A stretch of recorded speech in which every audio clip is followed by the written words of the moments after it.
Moin und willkommen zu einer neuen Reaction hier auf dem Kanal. Wir reagieren heute auf den Volksverpetzer. Ein kurzes Hochkant-Video haben wir hier mit dem Titel „Diese Argumente haben dir gefehlt". Und es geht um die Einstufung der AfD als gesichert rechtsextrem. Und ja, die Einstufung bleibt weiterhin bestehen. Die Stillhaltezusage heißt nicht, dass das Gutachten ausgesetzt ist, auch wenn das mitunter berichtet wurde. Diese Aussage ist schlichtweg falsch. Es bedeutet einfach nur, dass sich das Bundesamt für Verfassungsschutz bis zu einem Urteil nicht mehr öffentlich äußern wird. Es ändert aber nichts an der Einstufung und das Gutachten selber ist auch nicht ausgesetzt. Das heißt, faktisch weiterhin, die AfD gilt als gesichert rechtsextremistisch. Des Weiteren wird auch nicht gegen das Gutachten derzeit geklagt, sondern einfach nur um diese Begrifflichkeit. Und wir haben es in der Vergangenheit schon bei den Klagen der AfD erlebt, dass diese scheitern werden. Und das wird wahrscheinlich in diesem Fall auch wieder so sein. Alles andere wird sich dann noch später zeigen. Aber das ist der aktuelle Punkt. Lasst euch da also keinen Mist erzählen. Wenn kommt mit, ja, aber sie haben das Gutachten erstmal bis zum Urteil zurückgenommen. Nein, haben sie nicht. Das Einzige, was sie gesagt haben, wie damals bei der Jungen Alternative, wo da die Einstufung kam, so nach dem Motto, ja, die Partei ist gesichert rechtsextremistisch, wir werden aber öffentlich nicht sagen, dass sie rechtsextremistisch ist, bis das Urteil da ist, aber wir wissen trotzdem, dass sie rechtsextremistisch ist. Und genauso hat das damals auch der Verfassungsschutz gemacht bei der Jungen Alternative. Jetzt seid ihr auf dem aktuellen Stand. Wie gesagt, ich weiß, dass hier in den Kommentaren da wieder andere Sachen stehen werden, aber das ist schlichtweg einfach Unfug. Wir gehen rüber.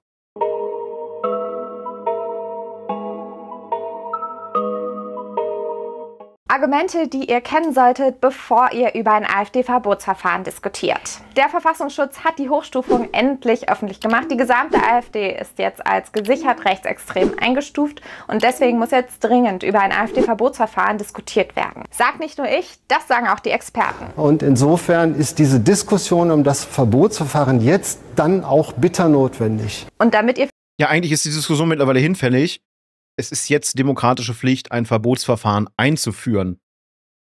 Und zumindest die Überprüfung. Heftig finde ich an diesem Punkt wieder, dass es, wie beim letzten Mal, als das Ganze angestrebt wurde, es kam tatsächlich aus der CDU. Man erwartet nicht viel Gutes aus dieser Partei. Ein paar Menschen scheinen dann aber doch noch ein bisschen so an der Demokratie zu hängen und haben das damals auch schon eingefädelt. Da wurde sich aber gegen gewehrt. Ganz besonders von Saskia Esken aus der SPD, die sich vehement gegen ein Verbot stellt. Gut, wir haben aber auch solche Gestalten wie Dobrindt, die ebenfalls der Meinung sind, dass das nicht geht. Und dann haben wir noch einen sächsischen Innenminister, war das, glaube ich, der sagt, dass das gar nicht gegeben wäre, weil dafür müsste die Partei ja gewalttätig sein und allem drum und dran, was gar nicht zu den Statuten gehört, die für ein Verbotsverfahren notwendig sind. Also da werden auch wieder Fehlinformationen verbreitet. Aber es war klar, dass gerade Rechte bis Rechtsextreme zum Beispiel die Stillhaltezusage nutzen werden, um jede Menge Falschinformationen zu verbreiten. Mitunter läuft auch die Falschinformation, dass die Klage mittlerweile durchgegangen sei und die AfD hätte die Klage gewonnen. Und das ist halt schlichtweg falsch. Für die nächste Diskussion gewappnet seid, gehe ich jetzt mal alle meine Takes zu den Argumenten, die mir immer so begegnen, mit euch durch. Erstens, man muss die AfD nicht nur inhaltlich bekämpfen. Zum einen stellen wir die AfD schon seit Jahren inhaltlich.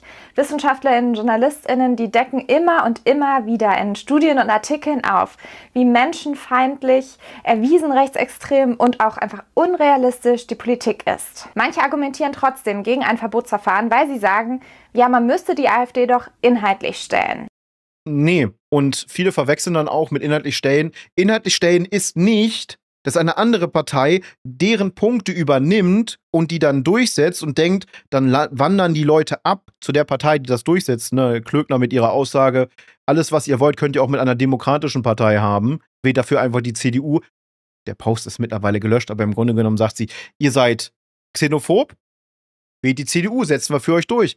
Ihr hasst Ausländer aufs Blut und wollt sie einfach nur weghaben? Wählt die CDU. Finden wir gut, setzen wir für euch durch. Ihr wollt bestimmte Camps für bestimmte Menschen haben? Setzen wir mit der CDU durch. Ihr müsst uns nur wählen. Nee. Die Leute wählen dadurch nicht die CDU, die fühlen sich nur darin bestärkt, die AfD zu wählen, weil dann gesehen wird, die CDU kopiert bei der AfD dann kann ich ja auch direkt das Original wählen.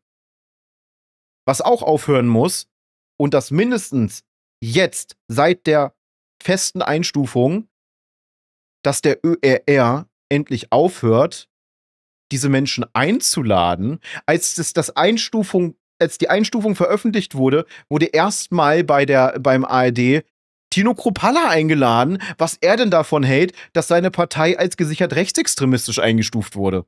Rechtsextremisten haben in den öffentlichen Medien nichts zu suchen. Damit verstoßen die ja sogar gegen ihre eigenen Statuten. Und das alles nur wegen einem einzigen Grund: Quote. Das scheint aber ja nicht auszureichen, wie wir an der Wirkkraft, die die AfD mittlerweile hat, sehen. Es ist ja auch einfach schwierig, mit Fakten gegen emotionalisierende Desinformationen anzukommen. Aber natürlich, versteht mich nicht falsch, sollte man weiter über den Rechtsextremismus in Deutschland berichten und ihn inhaltlich in aller Klarheit einordnen und stellen. Ja, aber man sollte nicht mit den Rechtsextremisten reden, wie sie sich selber einordnen würden. Es hat auch übrigens nie jemand gesagt, dass man wegen eines Verbotsverfahrens alle anderen Maßnahmen jetzt auf einmal links liegen lässt. Das Verbotsverfahren ist ja einfach nur ein weiteres Werkzeug unserer wehrhaften Demokratie und es ist gemacht für genau solche Bedrohungslagen und es wäre meiner Meinung nach nicht nur fahrlässig, sondern könnte auch wirklich böse enden, wenn wir das jetzt nicht nutzen würden. Es gibt ja auch einen guten Grund, warum das in unserem Grundgesetz festgeschrieben wurde, die Möglichkeit, unsere Demokratie vor bestimmten Parteien zu schützen. Das war eine Lehre aus dem Dritten Reich. Okay. Na, habt ihr das gerade gesehen, was da stand? Wir das jetzt nicht nutzen würden. Es gibt ja Parteien, die nach ihren Zielen oder nach dem Verhalten ihrer Anhänger darauf ausgehen, die freiheitliche, demokratische Grundordnung zu beeinträchtigen oder zu beseitigen oder den Bestand der Bundesrepublik Deutschland zu gefährden, sind verfassungswidrig.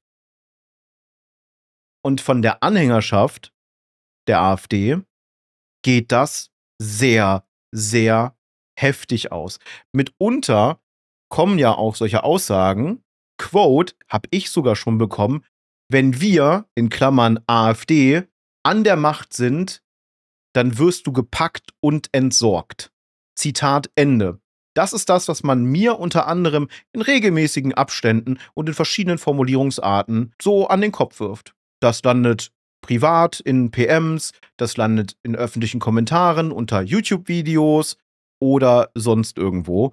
Und es sind immer direkte Bezüge zur AfD zu finden.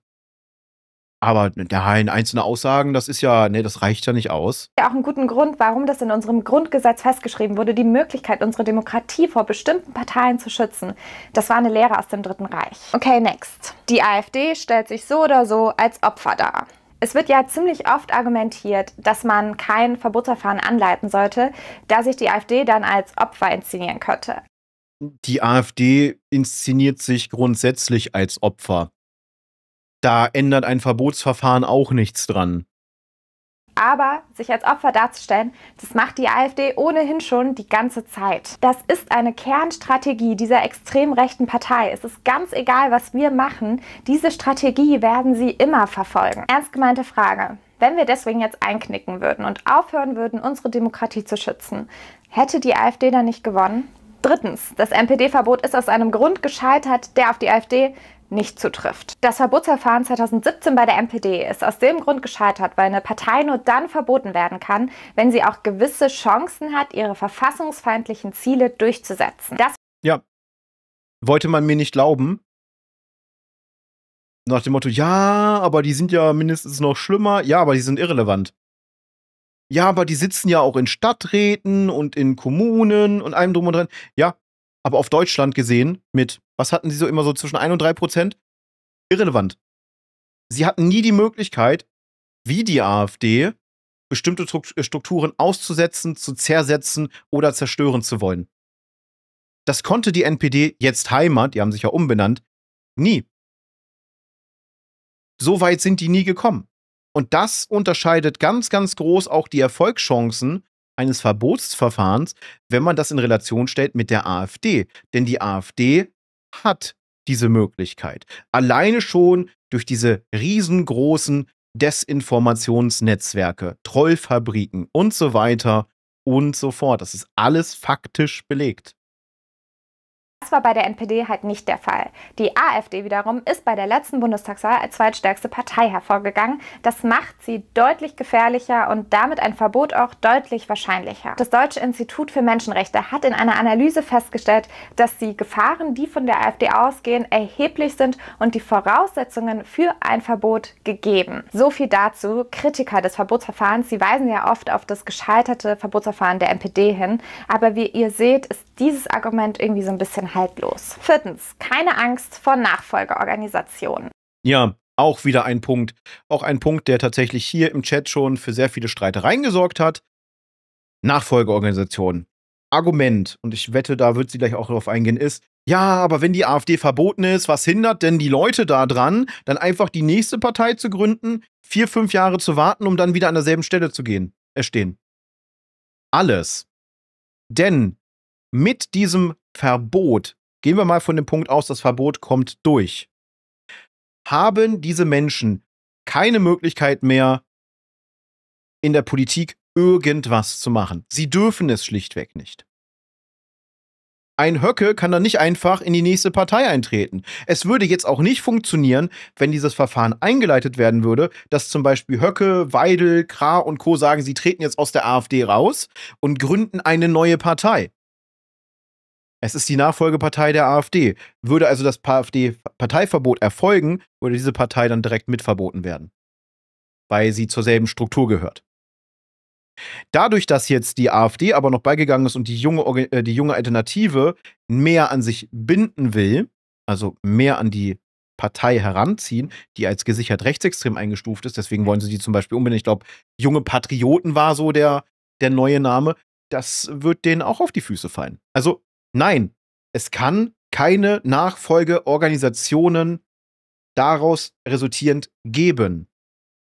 Da wird gegen vorgegangen. Es kann sogar so weit gehen, dass man einzelnen Personen, ich nehme jetzt nur mal Höcke als Beispiel, dass man da gerichtlich veranlassen kann, dass sich Höcke niemals wieder öffentlich politisch äußern darf. Das ist auch vom Grundgesetz geregelt. Ich meine, der Typ hat sowieso schon zig Klagen wegen Volksverhetzung am Hals. Und auch das Argument, was ich immer wieder höre, ja, aber um rechtsextrem zu sein, muss man ja einen Führerkult haben und den hat die AfD nicht. Was ist Höcke? Oder Alice Weidel? Das sind Führerfiguren. Guckt euch doch mal die Kommentare an von der Anhängerschaft der AfD. Höcke hier, Höcke da, Höcke überall.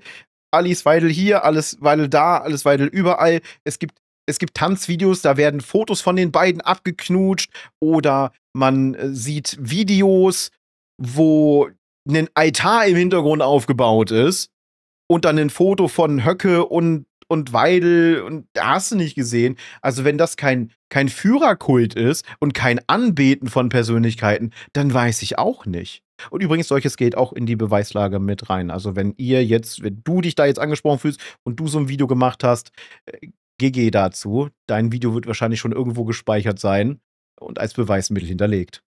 Erstmal, niemand sagt, dass durch ein AfD-Verbot der Rechtsextremismus in diesem Land wie magisch verschwindet. Aber zu sagen, dass ein Verbot gar nichts bringen würde, das ist ein Strohmann-Argument. Denn durch ein AfD-Verbot würde der organisierte Rechtsextremismus in Deutschland nicht mehr mit Millionen Euros an Steuergeldern unterstützt werden. Natürlich müssen wir weiter gemeinsam überlegen, wie wir den Rechtsextremismus bekämpfen können. Aber das geht doch wesentlich einfacher, wenn dieser nicht mit unfassbar viel Geld staatlich subventioniert wird. Außerdem ist davon auszugehen, dass auch Nachfolgeorganisationen der AfD verboten werden würden. Das heißt, die von den Kritikern oft als Argument gebrachte Angst vor neuen Parteien, die ist erstmal nicht gerechtfertigt. Nachfolgeorganisationen mit demselben Personal und demselben Programm, die fallen auch unter das Verbot, sonst wäre dieses ja gar nicht bissfest. Und wenn sich die AfD-WählerInnen dann anderen rechten Parteien zuwenden, die allerdings dann nicht verfassungswidrig sind, dann hat das Verbotsverfahren ja in gewissermaßen sein Ziel erreicht und unsere demokratischen Institutionen geschützt. Da habe ich das Gegenargument auch schon gehört. Ja, aber wenn sie dann die AfD nicht mehr wählen können, dann wählen sie halt die Heimat oder den dritten Weg. Und die Leute, die in der AfD sitzen, würden dann einfach zu diesen Parteien wechseln. Geht dann als Nachfolgeorganisation. Das würde bedeuten, und das ist, glaube ich, auch nicht im Sinne des dritten Wegs und der Heimat, für die AfD denen immer noch zu links ist, das muss man auch dazu sagen, dass diese Menschen dann einfach in ihre Reihen wechseln, weil das würde sie einem Verbot sehr, sehr nahe bringen. Die Heimat hat sich ja gerade deswegen umbenannt, damit sie nicht mehr als NPD zu erkennen ist. Was nicht funktioniert, weil Menschen wie ich da regelmäßig darauf hinweisen, dass die Heimat, also die Partei Die Heimat, die ehemalige NPD ist. Ja, das hatten wir ja gerade. Ne? Angeblich, ich habe da aber keinen Informationsstand, soll halt das auch schon wieder ausgelaufen sein. Also die Parteienfinanzierung soll wohl 21 ausgelaufen sein. Ich habe keine Informationen, deswegen Angabe ohne Gewähr. Ich müsste mich da einlesen. Vielleicht habe ich die Zeit dazu beim Upload des Videos, dann haue ich das unten in die Videobeschreibung. Wenn nicht, dann wäre es cool, wenn es jemand in die Kommentare schreibt, was jetzt da nun Fakt ist. Es wird ja irgendwo nachzulesen sein. Aber ja, dann würden diese beiden Parteien auch verboten werden. Wer jetzt aber mit dem Argument kommt, ja, aber wenn dann die AfD verboten wird, dann muss die Partei Die Linke als linksextremistisch auch verboten werden. Die Partei Die Linke ist nicht linksextremistisch. Der Verfassungsschutz hat auch die Partei Die Linke seit 2007 bis, wenn ich mich richtig erinnere, 2023 beobachtet. Unter anderem mussten sich auch Leute dort rausklagen und man hat nichts gefunden, was zur Einstufung als linksextremistisch hätte führen können. Deswegen ist dieses Argument auch nur wieder ein einfacher Strohmann, um zu sagen, also wenn das links passiert, dann muss das jetzt auch rechts passieren, muss das jetzt auch links passieren. Wird halt so nicht kommen. Man hat's gesucht. Heinz-Georg Maaßen hatte daran ein sehr, sehr großes Interesse. Der mittlerweile übrigens auch klassifiziert ist und eingestuft als gesichert rechtsextrem. Was bedeutet, dass die Werteunion, die er leitet, sehr, sehr weit rechts außen angesiedelt ist. 5. und letztes Argument, stay with me, dass die AfD die stärkste Opposition ist, das ist ein Grund mehr für ein Verbot. Kritiker des Verbotsverfahrens sagen oft, aber man kann die AfD doch nicht verbieten, weil diese oft gewählt werden. Und klar, es gibt da draußen viele AfD-Fans, aber das macht eine verfassungsrechtliche Prüfung doch umso wichtiger. Es ist ein Grund mehr, ein Verbot zu prüfen, denn eine Partei mit viel Unterstützung und dementsprechend viel Macht kann für unsere Demokratie gefährlich werden, wenn sie verfassungsfeindlich ist. Richtig. Ich finde es immer wild, dass dann immer von, ja, das ist ein Verbot der Opposition, das ist ein Verbot von Andersdenkenden. Nee. Hass, Rassismus, Faschismus, Todes- und Kriegsfantasien sind nicht einfach nur Andersdenkende. Und übrigens, ich habe es gerade mal rausgesucht, ich bin jetzt tatsächlich sogar auf der Seite direkt vom Bundesverfassungsgericht, dass wir es haben. Die Partei Die Heimat, vormals NPD, ist für die Dauer von 6 Jahren von der staatlichen Parteienfinanzierung ausgeschlossen. Das Urteil erfolgte am 23. Januar 2024. Das bedeutet, bis 2030 bekommt die Heimat keine staatliche Finanzierung, auch wenn sich der Wähleranteil vergrößern sollte. Erinnert mich dran, falls ich es nicht gemacht habe, damit das unten als Quellenbeleg in der Videobeschreibung landet. Aber das hier ist direkt vom Bundesverfassungsgericht. Hier ist das Urteil. Könnt ihr euch sogar, wenn ihr wollt, als PDF runterladen auf der Seite. Verkündet wurde das Ganze am 23. Januar. Da habt ihr das nochmal wortwörtlich weiß auf schwarz. Ob das der Fall ist, das muss das Bundesverfassungsgericht prüfen, denn die Regeln unserer wehrhaften Demokratie, die gelten komplett unabhängig von Umfragewerten und das ist vor allen Dingen mit Blick auf unsere Geschichte auch richtig und wichtig so. Okay, letzter Reminder zum Schluss. Man fordert, prüft und führt so ein Verbotsverfahren nicht durch, weil man irgendwie auf einmal Lust hat, einfach eine Partei zu verbieten. Ganz im Gegenteil. Ich finde es ja auch immer witzig, ich muss da nochmal reingehen, wenn Leute dann zum Beispiel sagen, ja, also hätte man nur eine Sache gefunden, die als Beweis gelte, dass die Partei rechtsextrem ist, dann wäre sie ja schon lange verboten. So funktioniert das in Deutschland nicht. Unser Grundgesetz ist da sehr, sehr klar. Gerade auch was die Klauseln zur Überprüfung und der Einleitung eines Verbotsverfahrens angeht.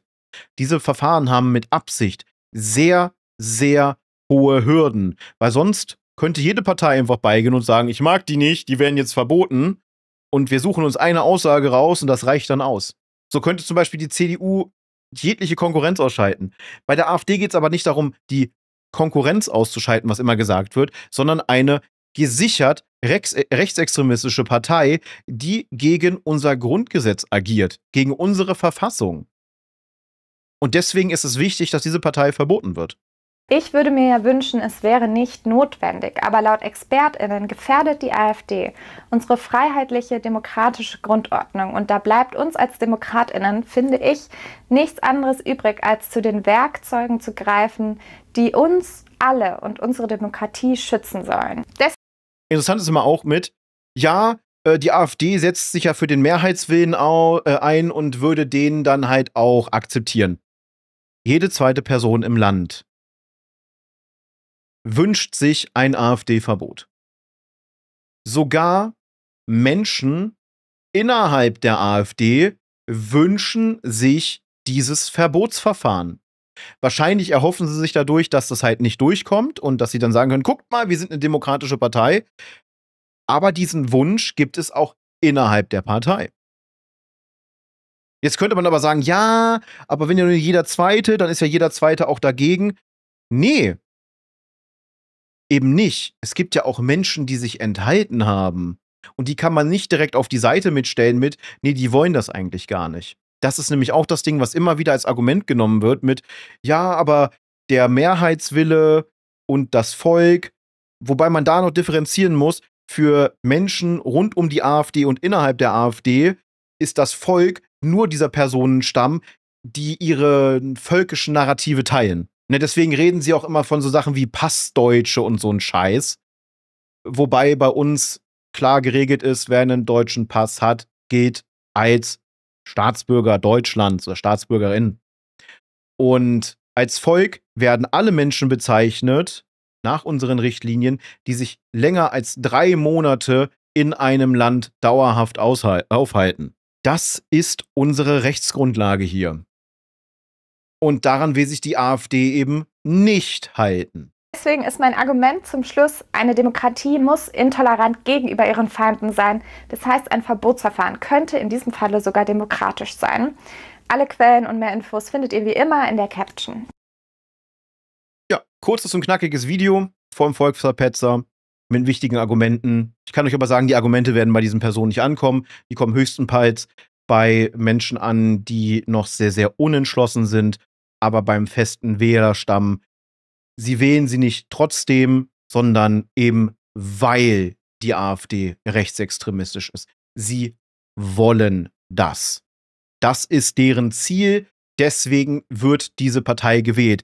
Es gibt keine Protestwähler mehr, die die AfD wählen. Damit brüsten sie sich immer noch so, wir sind eine Protestwählerpartei. Nein, aus dem Level sind sie weit, weit raus mittlerweile. Und jetzt haben wir auch die Einstufung. Ja, wir haben die Stillhaltezusage. Die ändert aber nichts am Gutachten. Was ist meine Meinung? Ne, meine Meinung habe ich ja schon genannt. Was ist eure Meinung dazu? Haut mir das gerne in die Kommentare. Bewertet gerne das Video auch. Großes Dankeschön an meine SupporterInnen auf Ko-fi, auf Patreon und natürlich hier auf YouTube. Wenn ihr euch dazu gesellen wollt oder ihr weitere Informationen dafür haben möchtet, dann schaut einfach mal in der Videobeschreibung nach oder klickt unten direkt auf Mitglied werden und dann wird euch alles angezeigt.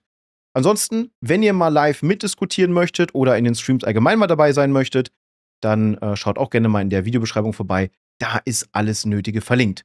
Wir sehen uns dann beim nächsten Video wieder. Haut da rein. Ich bin raus.